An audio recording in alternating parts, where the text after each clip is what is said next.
As the sun dipped low in the sky, Omar walked wearily homeward from the farm, her stomach gnawing with hunger. Amidst the shadows, a tantalizing sight grabbed her attention. She saw ripe mangoes lying on the ground. Driven by hunger and desperation, she hastened to pick two of the succulent fruits. As she turned to leave, a voice, like rustling leaves, echoed behind her. "Who dares steal from my garden?" The witch, Nwafo, emerged from the shadows, her eyes blazed with fury and her skin bearing the etchings of centuries. Oma trembled, her voice barely audible. Once upon a time, amidst the quaint serenity of the village of Udi, there lived a beacon of beauty and resilience named Oma. Oma was a poor orphan who lived with her grandmother.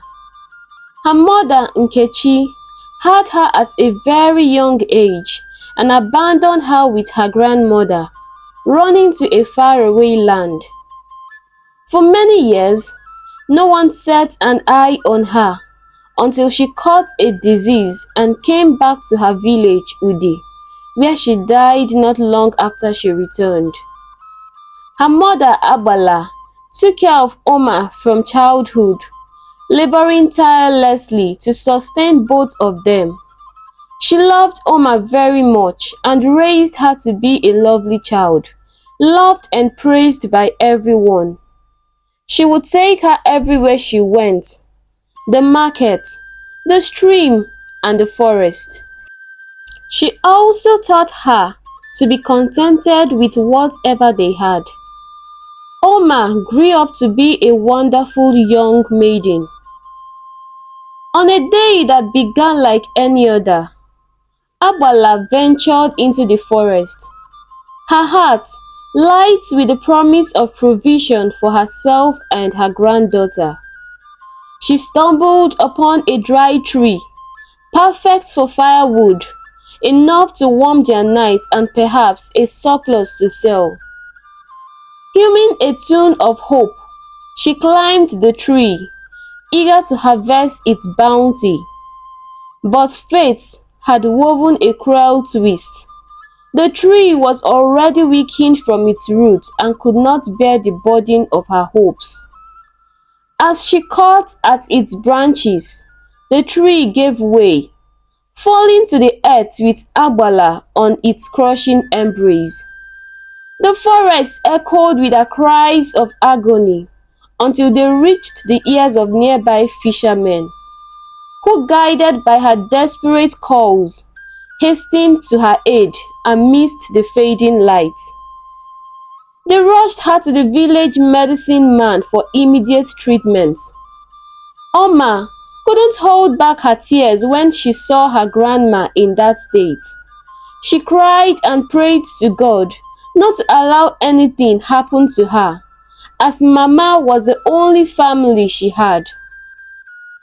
Mama was treated and her wound healed, but after that, she couldn't walk again. In the wake of this calamity, life became so unbearable for them, as Oma was just 16 and couldn't get enough to sustain them both. They lived from hand to mouth. Oma took on all sorts of menial jobs as she had seen her grandmother do, so she and her grandmother could even feed, but still, it was extremely difficult. Oma was a very beautiful girl with a very long hair. Despite all she was going through, she still glowed, her skin as smooth as butter. She was pretty and very respectful. People loved her so much and gave her jobs to do for them. She could weed farms, fetch water, fetch firewood, and clean houses. She was so good at all she did, And on the days she had no job, she would go pick palm kernels from the forest. She usually broke the shell, picked out the nuts, and her grandmother would use it to make skin oil, which she sold on market days. Amidst this clamor of hardship, you would always see Oma smiling, and her voice. She had the most beautiful voice. When she sang, it rang in the air, and its melodies are so soothing to the ears of the listener. Every night, people usually gathered around their huts, and she would sing and dance joyfully. Oma was a happy child. She had learned to manage and survive with her grandmother. Yet, as fate would have it, tragedy once again cast its long shadow upon their doorstep. When Oma returned from the farm one day, she found her grandmother lying very sick in her hut. She was so scared and didn't know what to do. She filled a bowl with cold water and tried to calm her temperature, but it only grew worse. There was no money to get any herbal medicine for her grandmother. She had worked on Mbafo's farm that day, but wasn't paid. Mbafo had told her she had no money on her. She thought of what to do, but couldn't come up with anything. In a desperate plea for salvation, Oma ran to Akulo, the village's revered medicine man. Her voice trembling with the weight of her desperation. In her eyes burned the fire of determination, fueled by the love that transcended the boundaries of blood. For in that moment, Oma was ready to do anything for her grandmother, as she was the only family she had. Armed with nothing but her unwavering resolve and the enduring strength of her love. She had no money on her, but pleaded with Akulo that she would get as many jobs as she could to pay him back. Akulo wasn't moved by her tears. "What if you don't get the money?" he asked her, his voice sounding so emotionless. Oma was silent. She didn't know how much the treatment would cost and had never thought of it. But that was a huge possibility. There was no hope for her. Akulo was a village medicine man who never cared if people died, but was only concerned about his pockets and what he could benefit from others. He had heard how Oma weeded people's farm and how hardworking she was, and a wicked thought crossed his mind. I could use her for my farm work and give her a little medicine for free. She will weed all my farm for me. He smiled wickedly to himself. Oma, not knowing what next to do, decided to go home and at least make some food for her grandma. As she turned to leave, he called her back. "I feel sorry for you and wouldn't want your grandma to die. I will give her treatments, but on one condition." Oma was desperate and willing to do anything. Akulo continued, "You will have to work on my farm without getting any pay for 2 weeks." "2 weeks?" Oma screamed. "I don't have any money, and we have little food at home. How do I take care of my grandma?" "Then I can't help you," Akulo replied, hissing angrily. He dismissed her and continued with what he was doing. Oma's heart weighed heavy with sorrow. Upon returning home, she found her grandmother's health had deteriorated further, and their cupboards were empty, devoid of any food for their sustenance. Desperation drove her back to Akulo's house, where she reluctantly accepted his offer. Little did she know that Akulo harbored a wicked plan within himself. As the sun set on the third day, Agbala died. leaving Oma adrift in a sea of tears, her soul overtaken by an agony no words could describe. The healing Akulo had promised proved futile against the relentless march of death. Yet, in the midst of despair, Akulo's resolve stood as immovable as a mountain, still demanding Oma fulfill their pacts amidst the storm of her mourning, revealing the depth of his heart's darkness. Day by day, Oma toiled on Akulo's farm, her hands worn off from labor. In the evenings she would crack palm nuts, her only means of sustenance. Life became an unbearable burden, pressing down upon her weary shoulders.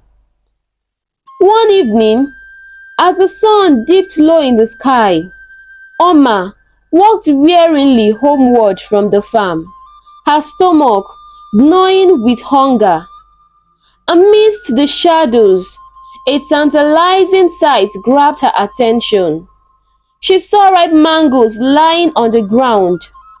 Driven by hunger and desperation, she hastened to pick two of the succulent fruits. As she turned to leave, a voice, like rustling leaves, echoed behind her. "Who dares steal from my garden?" The witch, Nwafo, emerged from the shadows, her eyes blazed with fury and her skin bearing the etchings of centuries. Oma trembled, her voice barely audible. "Forgive me, Nne. I didn't mean to steal from you. I am but a starving maiden." The witch's crackle pierced the air. "You dare steal from me, child, and you shall bear the weight of their consequences," she hissed, her voice a mocking melody of doom. With a flash of her gnarled hand, she commenced an incantation, her words weaving through the charged atmosphere. Suddenly, a fierce wind unleashed its fury upon the garden, bending trees to its will and sending a shiver through the very soul of the earth. Oma, her heart pounding with fear, watched in horror as the mango she had so desperately sought tumbled from her grasp. With no thought other than escape, she turned on her heels and fled, the witch's wicked laughter echoing in her ears, a haunting reminder of the dark power she had unknowingly provoked. As the day broke, Oma awoke to a chilling discovery. Her once luscious hair was now a tangle of short, lifeless strands. Panicked, she dashed to the mirror, her heart sinking as she looked at her reflection. The beauty that had been her pride was shattered, leaving behind an image she barely recognized. A scream tore from her throat, raw and filled with pain, as she collapsed to the floor, consumed by despair. Her identity, her beauty, and everything she knew about herself had vanished into thin air. Desperate for answers and a glimmer of hope, Oma, unrecognizable even to those who once knew her, made her way to the village seer. With each step, her mind raised with fear and confusion, seeking understanding and, more importantly, a remedy to the cause that had befallen her. The seer told her a witch had cast an ugly spell on her, and only true love could break the spell. Oma cried uncontrollably. "Who would love me in this state? No man would even look my way, talk more of loving me." She ran to the witch's house to plead with her, but it all fell on deaf ears, as the witch threatened to harm her if she didn't leave her house. Life veered into a harrowing path for Oma, as rumors about her transformation spread like wildfire through the village. Rumors, steeped in fear and ignorance, suggested she had caught a mysterious ailment, similar to the one that had claimed her mother's. This unconfirmed suspicion cast her into a swell of loneliness and rejection. She became an outcast overnight. Children, once her friends, now fled at her sight, their laughter replaced by fear. No soul dared to bridge the shadow of isolation that surrounded her. She was shunned and branded as the cursed child. With each step she took, the air thickened with hostility. Stones of judgment and fear were hurled at her as people cursed and mocked her. These acts of scorn and exclusion were not just an assault on her body, but an attempt to kill her spirit, marking her path with the shadows of ostracization. As Oma wandered through the village, dejected and alone, she couldn't help but feel the weight of despair crushing her spirit. Everywhere she turned, she was met with scorn and fear from those who once admired her beauty and praised her voice. She thought of confining herself indoors, but if she ever tried that, she was going to die from hunger. Not many people agreed to offer her jobs any longer, as they felt she was cursed and was being punished for her wrongs. Some days, Oma would stroll from house to house, and no one would give her any job. But she didn't give up. She had no one to fend for her and needed to be strong for herself. On a morning, tinged with frustration and the sharp pangs of hunger, she wandered aimlessly, her mind filled with so many thoughts. Unknown to her, her feet had carried her beyond the unfamiliar bounds of Udi, into the heart of a distant kingdom known as Ukani. It was here, amidst her endless stroll, that she saw a vast and breathtaking farm. Its beauty captivated her, a sight unlike any she had ever beheld. Driven by a mix of curiosity and desperation, she went in and met a young handsome man tending to the animals. Being used to the sting of rejection, she hesitated, pondering if this stranger might extend the kindness she so desperately sought. With her heart pounding against her chest, she mustered the courage to speak.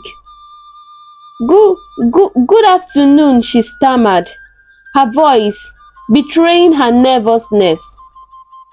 The farmer paused, his gaze locking onto hers with an intensity that felt both unsettling and comforting. He offered a smile, a simple gesture that eased the knot of anxiety within her. "To what do I owe this autumn visit, young maiden?" he asked, his voice warm and inviting. "Sir, please, I need a job." "I can do any work very well, sir," she replied, her voice a mix of hope and desperation. Observing her, the young man's eyes softened with compassion. A silent question about the marks on her face hanging in the air. Yet, he chose silence, not wishing to deepen her discomfort. Instead, he guided her to his crop farm, pointing out a section that needed weeding. For Oma, this gesture was a beacon of hope. Having starved for days, the prospect of earning even the smallest amount for food filled her with relief. As the sun reached its peak, Nduka the farmer insisted she rest in the shade, a kindness that puzzled yet touched her deeply. Under the comforting embrace of the shade, he offered her a plate of hot boiled corn. The silence between them became a canvas for their shared meal. Yet, Oma's voracious appetite spoke volumes. With the way she attacked the corn furiously, painting a picture of a hunger long neglected. Nduka watched, a silent observer, marveling at her strength with so much pity in his eyes. Oma wondered who this young man was. He wasn't even scared of her and shared a plate of corn with her. His lack of fear and his willingness to share his meal sparked a flicker of joy in her heart. For the first time in what felt like an eternity, she wasn't alone or seen as a disease. It was a small victory, but yet its impact was monumental. Taking her mind off her predicament, she decided to focus on the only good thing that happened to her in a long time. When the sun came down, they both went back to work and Oma was happy. Even if this stranger refused to pay her, he had done enough for her already. Yet, as the day closed, he not only paid her, but also gifted her tubers of yam, a gesture that left her heart singing as she journeyed home, the weight of her burdens momentarily lifted. 2 days later, she returned to the farm to see if he would allow her work again, and he gladly did. She joined him in tending animals as he had taught her. Oma was a smart girl and learned things so quickly. Nduka could not hold back himself any longer and decided to find out who she was. Oma told him she was from the neighboring kingdom of Udi and an orphan who had been alone since her grandmother died. He felt so sorry for her. I have empty rooms in my farmhouse and they are all furnished. I could give you a permanent job here and you don't need to be going and coming daily. I go home every weekend to see my father, but other days I stay here. We can stay together. The moon here looks wonderful at night. This was just more than Oma wanted. She knelt down and thanked the young man endlessly. Every evening, as the stars draped the sky, Oma transformed the night air into a symphony of soul-searing melodies. Her voice, cascading harmonies with the power to weave tales that could touch the deepest corners of one's heart. Hidden behind the darkness, Nduka found himself utterly enchanted, a silent witness to the magic that unfolded under the sky. He had never encountered a voice so captivating, so pure, that it seemed to beckon the very stars to listen. Night after night, he hid near a tree, secretly listening as her songs danced through the spectrum of emotions, igniting laughter, drawing tears, and compelling even the weariest souls to dance.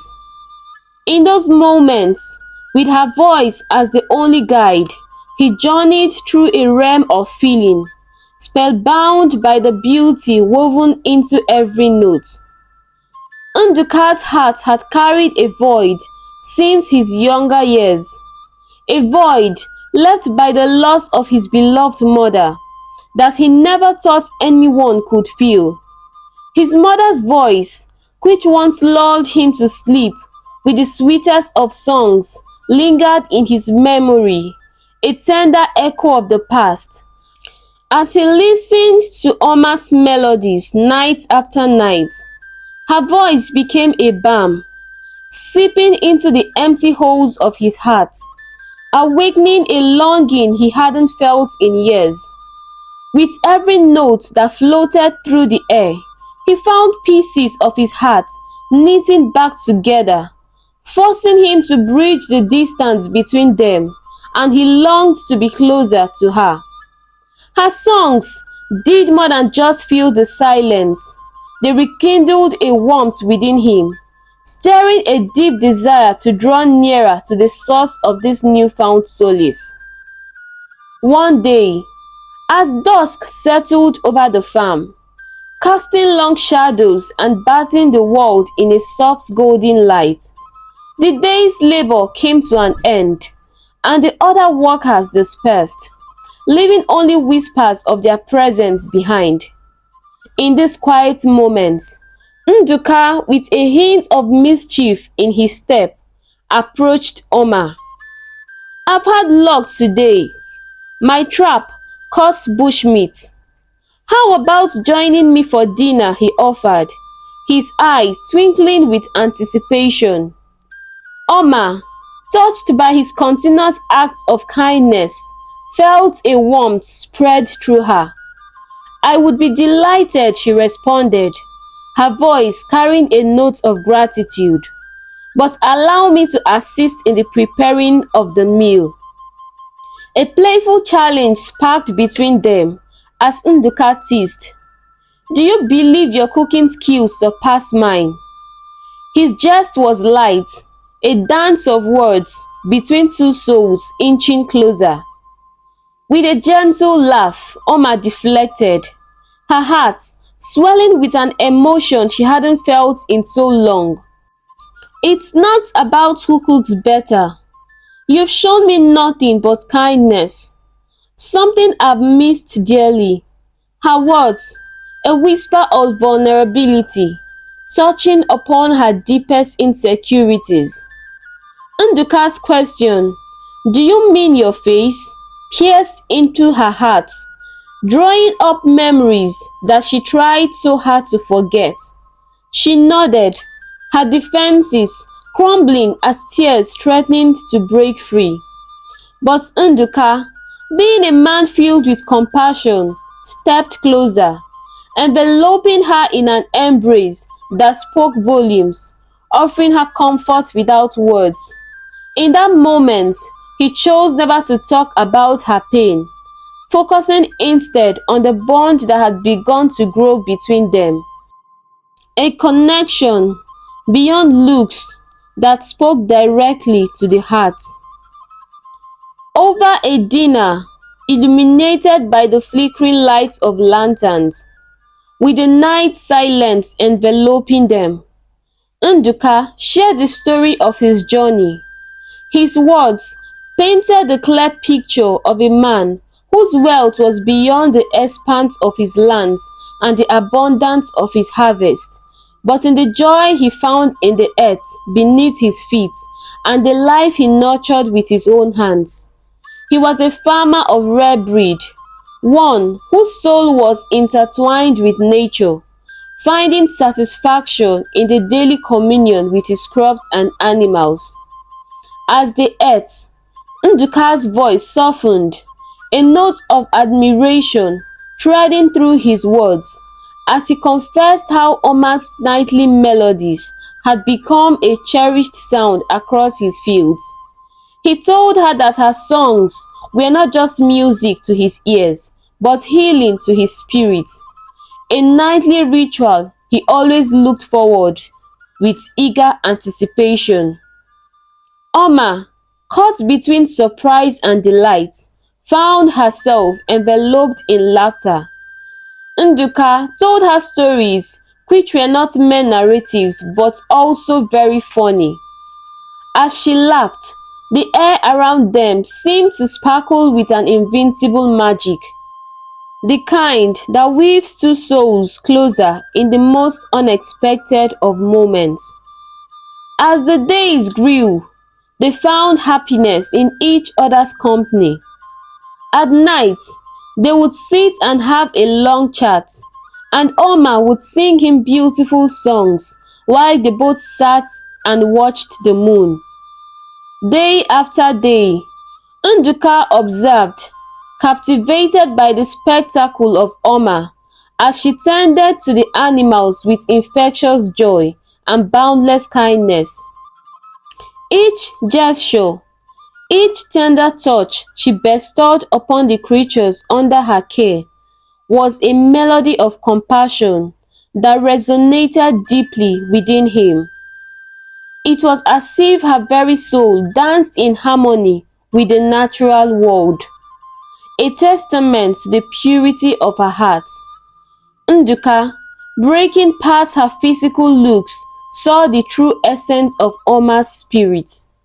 Her outward appearance faded into irrelevance beside the luminous glow of her inner beauty, revealing the depth of her kindness and the strength of her character. In those moments, watching her, he understood that beauty was not a matter of the eye but of the heart. He was in love with her and didn't care about her looks. Under the canopy of a starlit sky, as the gentle breeze of the night cradled their intimate gathering, Nduka and Oma found themselves wrapped in the warmth of their shared whispers and laughter. In a moment, woven with magic, Nduka leaned in, his presence drawing her closely, as he tenderly lifted her face to meet his gaze. The soft glow of moonlight danced in his eyes, radiating a deep, compassionate understanding. "Oma," he murmured, his voice a soothing melody. "I can see you.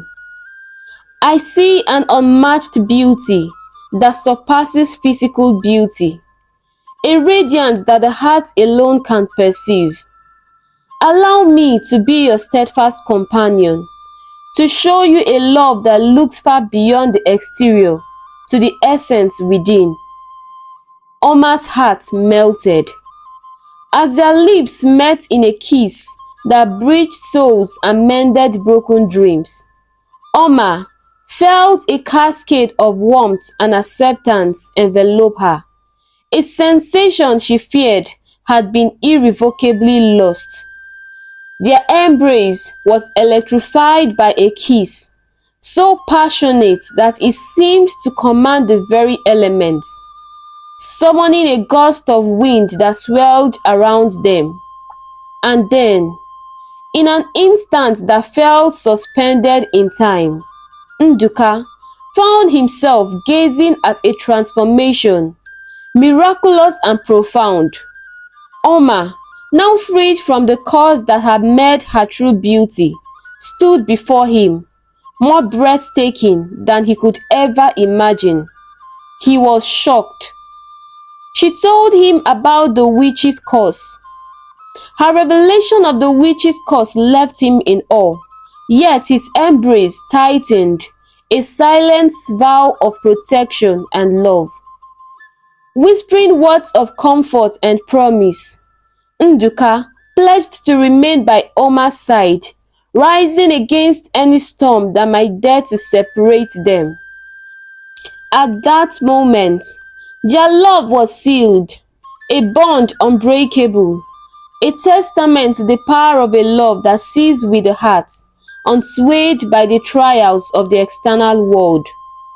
Weeks later, Nduka took her to his father, who fell in love with Oma at first sight. She was a good girl and difficult not to like. Their marriage preparations began immediately, and they got married. And as they stood hand in hand, Oma realized that true beauty lies not in appearance, but in the love and kindness we share with others.